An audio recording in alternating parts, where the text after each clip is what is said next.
It is fully NBA draft season. It is my favorite time of the year, where now I think there's a very niche audience that likes to follow the NBA and the college basketball season / prospects throughout the year. I think I'm in one of those niche audiences, and now it's becoming more on a national scale. These prospects that really haven't been talked about a lot throughout the college year are now getting ramped up after the combine is just finished, and the Athletic just dropped, or they dropped after the lottery, their 2025 mock draft. I want to react to this today. I really enjoy Sam Vecenie's input and intel that he goes and puts out into these mock drafts with the Athletic, and I'm going to compare it to what I like in this draft or what I'm predicting that could end up happening as well. So how is everybody doing today? Welcome back here to the Just Ballin' podcast, and I'm excited for this.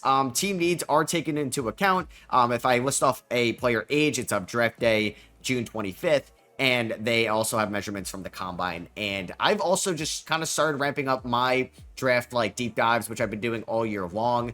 I just got done watching a decent amount of Kon Knueppel tape, and man, we can get to Kon Knueppel, but he's one of my favorite prospects in this draft. I think he's a top 5 player in this class. There are so many more strengths to his game than there are weaknesses. But that's something we can get to later on. So for you guys listening on audio, Sam Vecenie does have Cedric Coward out of Duke with the #1 overall pick. I'm just kidding.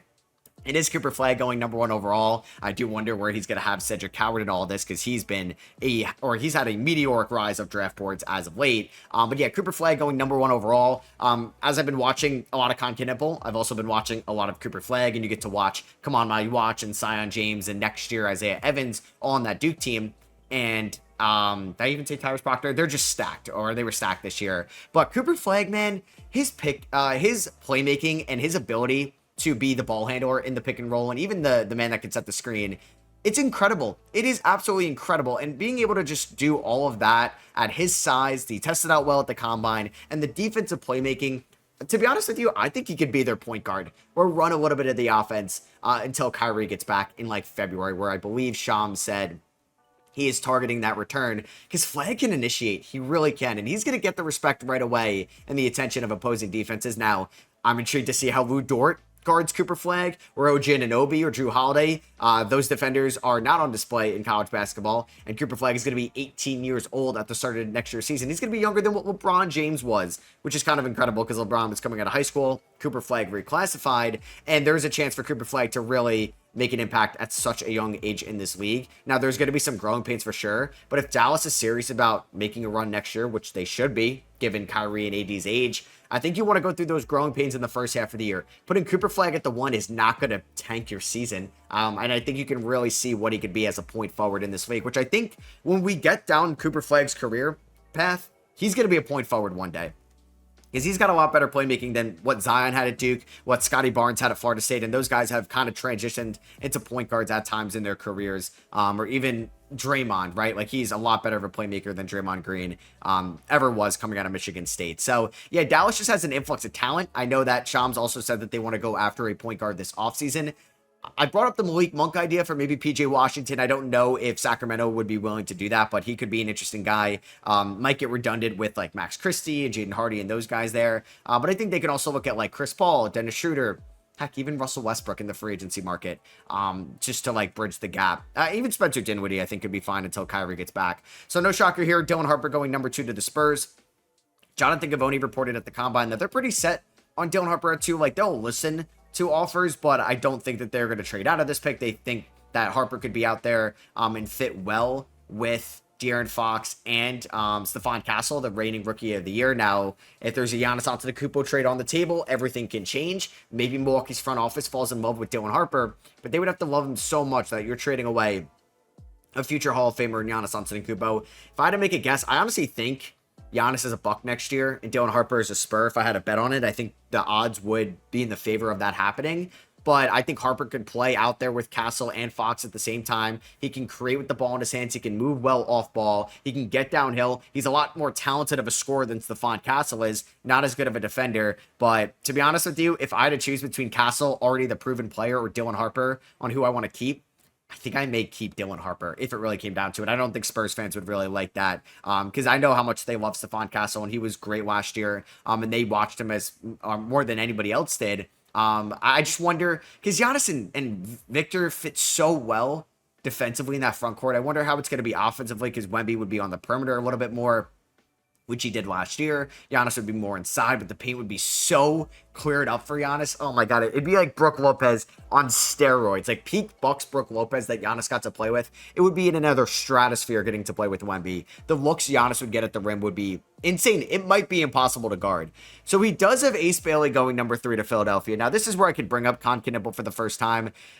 Yeah, I think Con's skills could be on display when he's not like a number 1 for sure. I mean, UNC is like, their defense was fine at times last year, and it's far from what you'll get to see at the NBA level. But Con orchestrated very well as like the lead ball handler against UNC in the ACC tournament. The game after Cooper Flagg suffered that ankle injury. Now, I think Con would fit like a glove in Philadelphia. I think he'd move very well off the ball. I think he could be like that secondary ball handler and shot creator for this team, both on and off the bench. But I just don't think that Philly would do that at 3.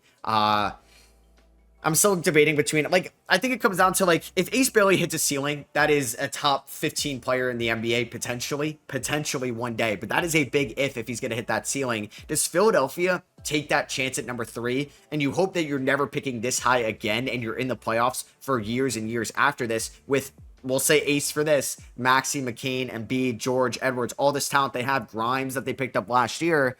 But if Ace doesn't work out, then you kind of just flame down on the 3rd pick. And it could be like James Wiseman Warriors, Darko Milicic Pistons, but I think, take somebody that fits better in your offense, though. I really like the idea of them trading down. If you could pick up Cam Johnson, if you could pick up Herb Jones, if you could pick up Corey Kispert or something like that to trade down, I think it'd be worthwhile for Philadelphia. You could dump the Drummond and Oubre contracts in that, and you get somebody that I think could help you still now and in the future. Like, you're going to get plenty of scoring out of Grimes and Maxey for the long term. And McCain, I don't think those could be 1, 2, and 3s on title teams. And you still have the big Embiid X factor right now. But I really like Con next to those guys. I like Edgecombe next to those guys. I really don't like Ace Bailey on this version of the Sixers, and I don't want his first 2 years in the NBA of his development to be wasted. Now, Paul George would probably take him under his wing, and I know he models his game after Paul George. I just don't know if the Sixers timeline, it's smart to take a chance on Ace Bailey if they're not going to be fully patient with him. But I do trust Daryl Morey because he's had a very good drafting track record in his career. Charlotte going VJ Edgecombe there at number 4. I like that if that's how the top 3 fall. I think Edgecombe is the perfect guy to put in between LaMelo Ball and Brandon Miller. I like it more than the idea last year of potentially like Reed Shepherd in between those two guys. Edgecombe really can't be like an initiator, at least right now, but he's somebody that can play very physical on the perimeter. You wish he could be a little bit better of a shooter. The only other guy I would think about here would be Trey Johnson, because I think Trey Johnson has a little bit higher upside than Edgecombe, and even Con. But I think Con would also be really good in Charlotte, but I just don't know how much they would sell ownership on like the season they just had to add Con Knipple into the fold. That's just predicting what they would do. I'm fine with Edgecombe. I really like it. I want to dive a little bit more into the start of the season because he struggled a lot at the start. I want to just kind of look back and see what went wrong, if he was rushing shots, if they were just good looks and they weren't falling. And that happens a ton with prospects like Liam McNeely this year down the stretch. So I like Edgecombe. He plays hard. He plays physical. He plays fast. Another insane athlete out there that you can have with Brandon Miller, LaMelo Ball, TBD on Mark Williams. That's what I would probably do if Ace is gone at 3. I actually don't like Ace in Charlotte whatsoever. So I would take Con, Trey, and VJ over Ace to add to the Hornets. Number 5, Utah going Trey Johnson. So this is pretty identical to the mock I dropped on my Sauce channel right after the lottery. I'm still cooking up my combine mock that I'm not sure when you guys are exactly going to see, but hopefully this weekend over on that Sauce channel. So Utah going Trey Johnson at 5. I think you go best player available for them. And I think Trey is a mixture of best player available and also highest upside. I'm sold on Walker Kessler being your long-term center. I really am. I thought he was very underrated this year, and nobody really cared because the Jazz were they were the worst team in the NBA, which is fine. I would like for them to pick a direction with Lauri Markkanen. I'd prefer to trade him, but you probably missed your window to maximize the value now that he's making $28 million more than he was making last year. Now he's making like $46 million, and that contract extension is about to fully kick in. It's a long deal for sure. Trey Johnson, like, good size, moves extremely well without the ball. He can hit difficult shots. He's got a great pull-up game. You worry about his defense a little bit. You worry about his initiating a little bit, and it's an interesting fit in Utah just because Isaiah Collier passed the ball very well last year. He can orchestrate the pick and roll, navigate ball screens. I like what I saw from Collier. Do I think he's your long-term point guard? I think this year's a big test. If he's not going to improve the efficiency, you really can't bank on that. Or it's like Ricky Rubio 2.0. Keontae George, I like more in the 2 guard spot than the point guard spot. So can you play Keontae and Trey out there at the same time? Now, I think Keontae has all the physical traits to be a good wing defender. And even Trey does as well as he gets stronger and more physical throughout his career. But I think Utah's a good fit. I do for Trey Johnson, because I like Will Hardy. They fully committed to him, and I think that's good to have stability there. Now, a lot of veterans are going to come and go. Even some young players will come and go, but I like Trey Johnson's development in Utah. And I like to also reshuffle my big board after the draft when I know who goes where. I was trying to, last year, I had Tijon Salon a lot lower than where he went, and I'm trying to see, did I miss something completely? And at the time, no, and I'm honestly wasn't sold on that fit in Charlotte, so I didn't really rise him up that much. But I looked last year and I saw, I'm just trying to think of somebody off the top of my head, for example, who went, Castle went 4, Holland went 5, Matsas went 11. I feel like my big board honestly worked out very well with what happened last year. I think I bumped Devin Carter a little bit down after he went to Sacramento. And that's just the one off the top of my head. I think I bumped down Cody Williams as well after Utah. So 6, we have Washington taking Derek Queen. There is that DMV area connection. He went to the school at University of Maryland. He's a Baltimore kid. So that is a pretty cool little homecoming. He gets to play in that area. He's very good friends with Bub Carrington, but that should not be a reason why you take a player, because he's friends with current players. Now he's got a big time personality, super nice kid. He's just in a very weird position right now of what do you view him at the NBA level, because he moves very fast for a big, for somebody that he's even come out and said he's not even in the best shape that he wants to be. And he can fully lock in, man. He can be a lot more quicker with the ball in his hands. The shot it's a work in progress, and I don't love it right away. I do think him and Sarr can complement each other very well, because Queen can put the ball on the ground. He could switch onto some guys defensively. And Sarr can kind of help him out more so at the rim if Queen does get beat by a stretch 4 or a little bit quicker of a power forward. I don't think he's going to get offensive touches, and maybe you're okay putting Sarr more so at the power forward, or Sarr at the power forward position on offense. Queen can be the 5 on offense, and then they kind of switch on defense, which is fine. I think he's a developmental project, though. Washington is fine to take that, and I don't think they really need to take a Con Knipple here. They don't really have a true point guard, and I think there's 2 that you would evaluate a lot here in Jeremiah Fears or Kasper Jonas. This is high for me. I do not have Derek Queen in my top 10 on my big board. 7, Pelicans, Con Knipple. Kind of love this fit. I mean, they don't need a wing. They probably need a true point guard as well with DeJounte Murray hurt.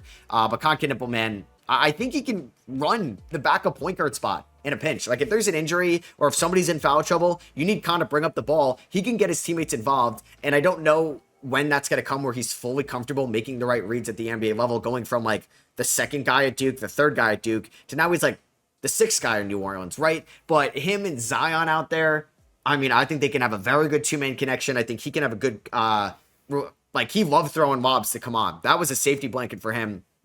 And Misi isn't as large as Kaman, but he is somebody just as big, basically, just as athletic, a better rim runner, at least right now. I really like Con in New Orleans. He can help them right away. How does that look for Jordan Hawkins' development, Brandon Boston's development? Now we have a crowded amount of wings, but I think Con, slot him into that 2-guard spot, backup point guard. I like that throughout his rookie year going forward. I like that fit. Jeremiah Fears to Brooklyn at 18. I'm a little bit lower on Fears in the consensus, and it does feel like Sam Vecini is about the range where I am right now, because sometimes the shot could be really inefficient. At Oklahoma, played some really good competition on a bad Oklahoma team for the most part, and I think he's a project where he needs time to grow. So I like Fears at 8. I do. I like Fears in Brooklyn. I think if that playmaking can get a little bit more touch to it, where he's not second guessing passes, and it's 50-50 decision making, could go right, could go wrong. He's gonna get smarter as time will come. He can go through the failures in Brooklyn. I think that's a really good spot for Jeremiah Fears, honestly. If he could fall to 8, I like that, because I think he has a lot more scoring upside than Kasparis. 9, we have Toronto taking Kaman. Kaman's got a wide range right now. He can go 3 to Philadelphia for all we know, and he can fall outside the top 10. Here he's going 9 to Toronto. Now, I've basically done a big Duke deep dive the whole week, getting all those prospects into my, just ingrained into my head. And Kaman is it so intriguing just because he started playing basketball so late in his career. And if you listen to anybody talk about Kaman, or if you kind of can find any of the NBA Africa Academy footage, oh my God, the dude did not know how to play basketball because he was so new to it not too long ago, and he's so clumsy and awkward moving up and down the floor. And you can look then when he was 15, 16 to what he is now, man, that improvement year over year is incredible. And there'd be times where some other bigs would at least outsmart him. They would outwork him a little bit in his freshman year, but he's 18, 19 years old this year. And sometimes he's going up against, like, when he played Stanford in March, like he's going up against Maxime Reynaud, who we'll get to later on, but Maxime is 4 years older basically than Kaman. So just think about what Kaman can be at 22, because he has a great catch radius around the rim. He uses his big frame and his athleticism to catch alley-oops. I do wonder how, like, I feel like he has trouble getting his hands up in vertical movement, and he's a lot of, like, side-to-side guy, which we've seen in the past with guys like Mitchell Robinson and Jaren Jackson Jr. and Karl-Anthony Towns struggle with that because you're getting into foul trouble at the NBA level. Now, in Toronto, he's got that relationship with Masai Ujiri. He'd be the backup to Jakob Poeltl, so I think that is a chance for him to grow. And Scotty Barnes has a very good, he has very good vision for somebody that could be adjacent to him in that front court, that could run pick and rolls with him, and even Emmanuel quickly. So I think that's a really good chance for Kaman to grow. He needs to work, I think, on his also leaping on rebounds, because he can get outworked a little bit. He doesn't time his jumps very well and relies on his massive wingspan. But in the NBA, these guys are athletic, they're quick, they're going to get a hand on the ball, and Kaman, I think, needs to do a better job with that over time. But man, he's just so new to basketball, and he's such like a unique size and frame for somebody at 19, where he could be a Rudy Gobert one day, because he does have that presence inside, but you do need to be patient with him. And I do trust Masai there, because he does go for those high potential lottery tickets. So we have Houston at number 10, Colin Murray-Boyles, already like, oh my God, him and Tari Eason coming off the bench with Amen Thompson out there. Not a lot of shooting, but man, that switchability, you're not scoring on that team for sure. I think Colin Murray-Boyles has worked himself into being a lottery pick. He's one of the best defenders in this draft. Like, low center of gravity, can get low to the ground, can guard in the post, can guard on the perimeter, can run up and down the floor very well. And I think it helps that he's not going to have the ball in his hands as much as he did at South Carolina. I think it's going to be a new role for him going forward in the league. Weird tweener size, but I like him in Houston. And that's an like a perfect Ime Udoka fit. Portland getting Kasparis at number 11. I don't really like this. This takes the ball basically out of Scoot Henderson's hand. And I think that's what you need to prioritize in year number 3. This is a big year for Scoot. This really is. And I think if you're going to move on from Anthony Simons this offseason, which I think there'll be a robust market, not a lot of shooting in this draft. Teams are going to want to add shooting. I think you can capitalize on that this offseason with Anthony. And I think Jason Richardson would make a little bit more sense. Now, I'm going to have Kasparis higher on my big board, but as a fit and as a need, I'd rather have Jace in Portland. I'd rather have Carter Bryant in Portland off the top of my head for who's available right now. In this mock.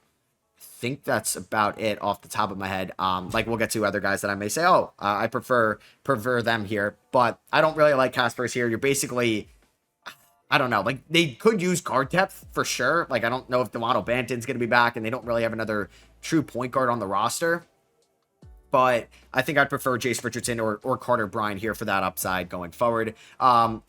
Even like, if you want another big, Asa Newell is going to be there.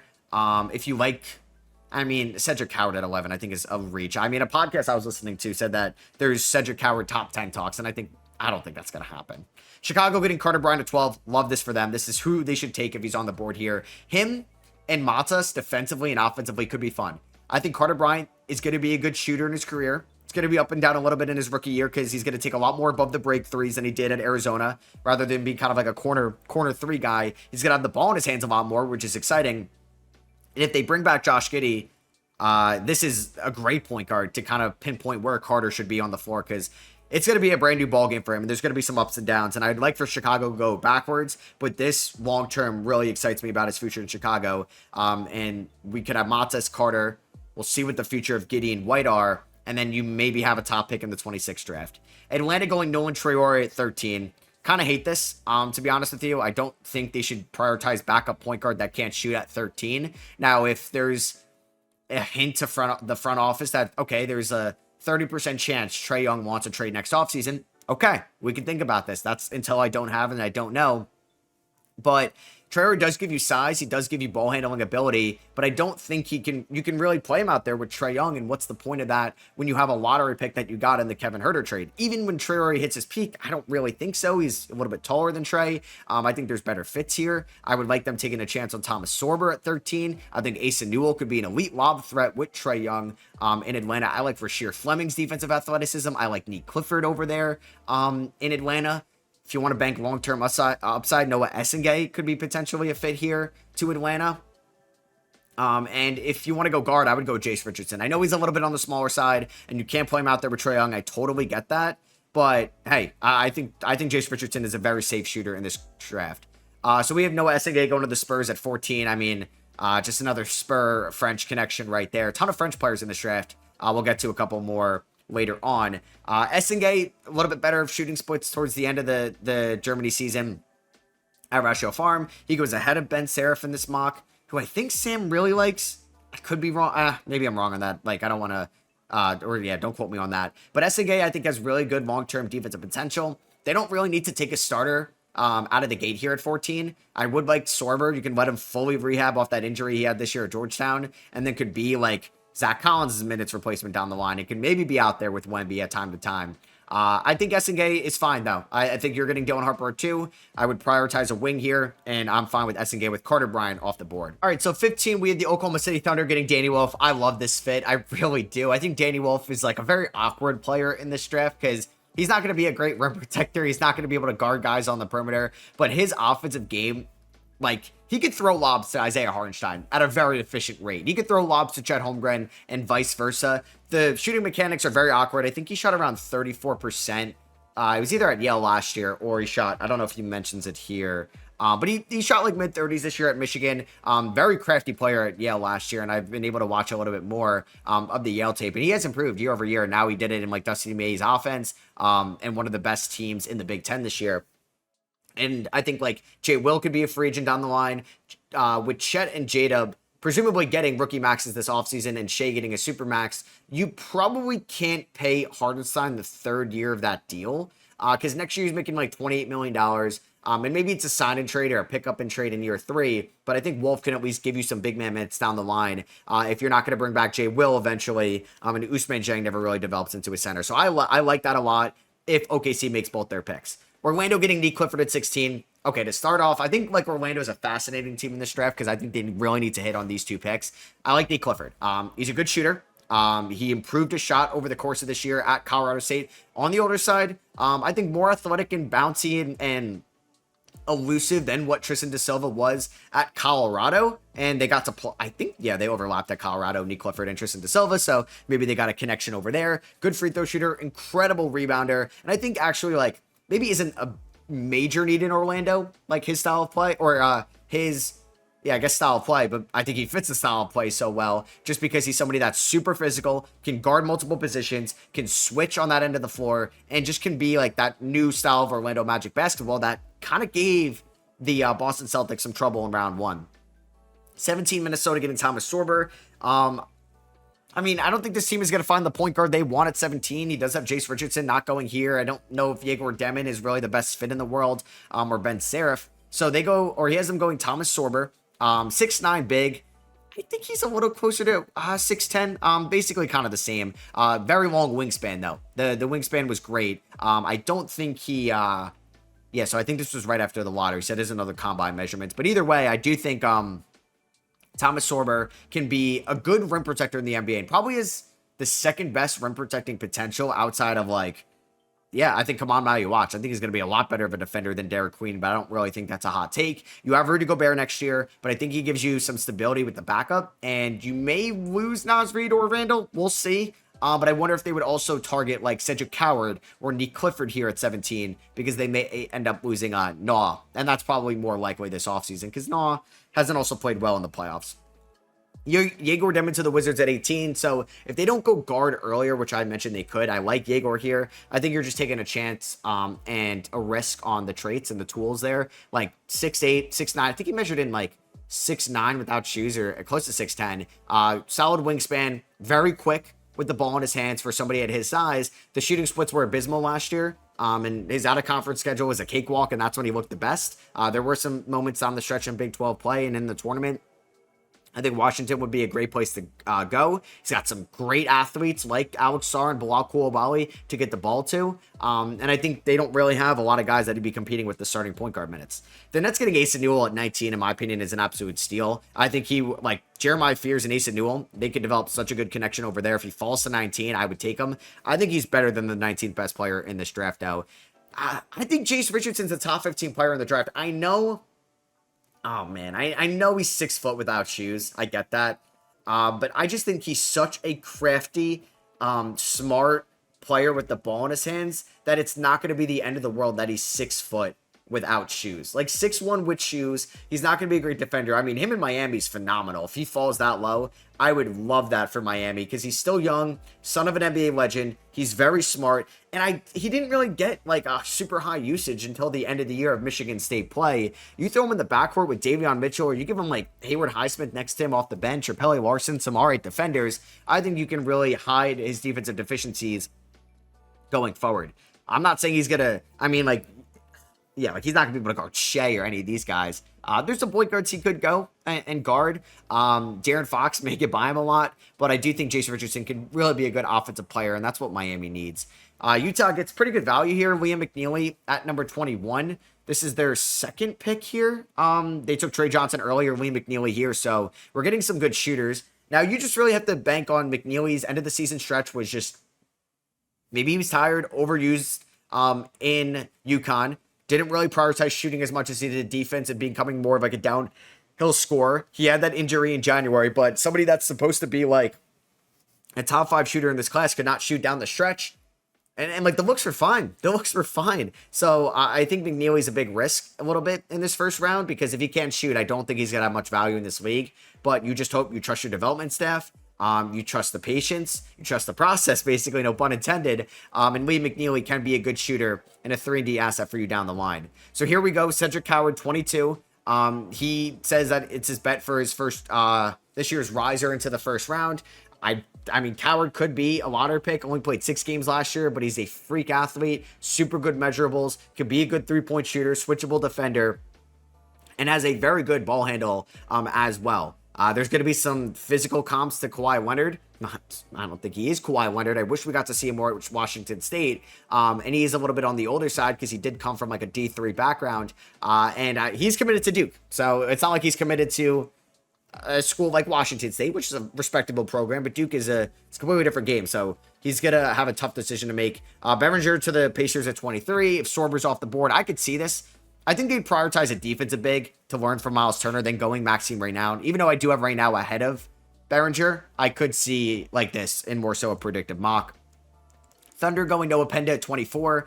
I think this is a pick where the Thunder can really just throw a dart at a dartboard and just hope for the best, and you could take a lottery ticket, a boomer bust guy, and that could be Noah Penda, who moves well at his size. He's very physical. He's one of the best perimeter defenders in this draft, in my opinion, and he's 20 years old, so he can learn and develop, and I'd rather take Noah Penda in this draft than Hugo Gonzalez at this range, or like a Drake Powell or somebody like that.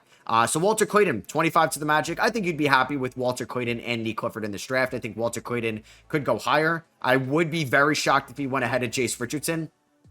But I think Clayton is a very like streaky, not like streaky shooter, but I think a streaky player overall. Doesn't really do too much outside of shoot the ball well, but he plays very quick. And I think that's what Orlando needs. And I think there could be some defensive question marks, but you got Jalen Suggs in that backcourt. You got Franz and Paolo on the perimeter and inside, and anchored by maybe Goga. You're fine defensively, or Jonathan Isaac, to take Walter Clayton there at 25. Hugo Gonzalez to the Nets at 26. I mean, if you want to use one of these first rounders on a lottery ticket like Hugo, that's fine. I wish we got to see Hugo play college basketball because Real Madrid's got a lot of talent over there and he didn't really play. And I don't think I can really take a chance on that. Now he's impressed in the past in like the circuits, the like U17s when he was going up against like Ron Holland and Cooper Flagg years ago. He impressed, like, I mean, a ton. And I watched that game, I think, last summer, and there was it the Adidas circuit where he had that monster performance? But it's just, he didn't really play a lot at Real Madrid. And I think this is one of your 4 first-round picks. Why not? Take a chance on Hugo. But if it's not Brooklyn, I don't really like him going in the first round. Brooklyn getting Rasheer Fleming at 27. I think he's got to go a lot higher than that. Measured well with the wingspan. Good size, good frame, very good athlete, can run up and down the floor. I think he could be in play for OKC. He could be in play for Miami. He could be in play for Orlando, or even Minnesota, as well as like a null replacement, because him and McDaniels, ooh, it's like a carbon copy. Boston getting LeBaron Philon at 28. I like Philon in this range. I think he reminds me a little bit of Rob Dillingham, just a little bit taller, pretty shifty. Good ball handler, can attack the rim, and this team may trade Drew Holiday this offseason if they want to get another guard that could be a good shooter into the fold. That could be your guy. All right, so I had Ben Serif go to the Suns 29 in my post-lottery mock, and I was like, whoa, this is kind of late. Maybe I should have had him go a little bit higher. This makes me feel a little bit better that he has Serif going 29 to the Suns. Big guard, good ball handler coming out of Germany. He was very good for Israel in the under 18s last year, in the Euro chip that Sam mentions here. The shooting numbers weren't as great as you would have liked this year. But I think Phoenix can take a chance on that, especially if they land maybe the 14th pick from the Spurs in like a KD trade. And to wrap up the first round, we have Ryan Kalkbrenner to the Clippers at 30. I think I can go. I'd rather take a little bit more of an offensive, talented big man at 30. I like Maxime Reynaud more than Kalkbrenner, and the combine scrimmage helped. And I just don't think Kalkbrenner is going to be much of an offensive presence rather than like the one-dimensional kind of rim runner at the NBA level. And you have Zubac, so I think there's a better chance that Reynaud could play out there with Zubac than Kalkbrenner ever can.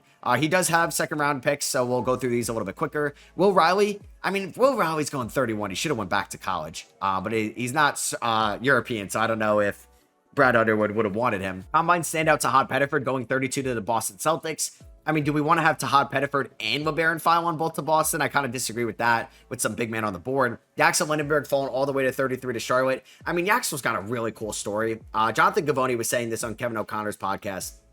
He was like in high school or early college, like he would wake up in his mom's house, go to the basement and play like 18 hours of video games a day. And then like what he said on the pod that his mom kicked him out, was signing him up for basketball camps, came from, I think, either JUCO or D3 or D2 background, played the last 2 years at UAB, was a standout this year in the American Conference, and is committed to Michigan.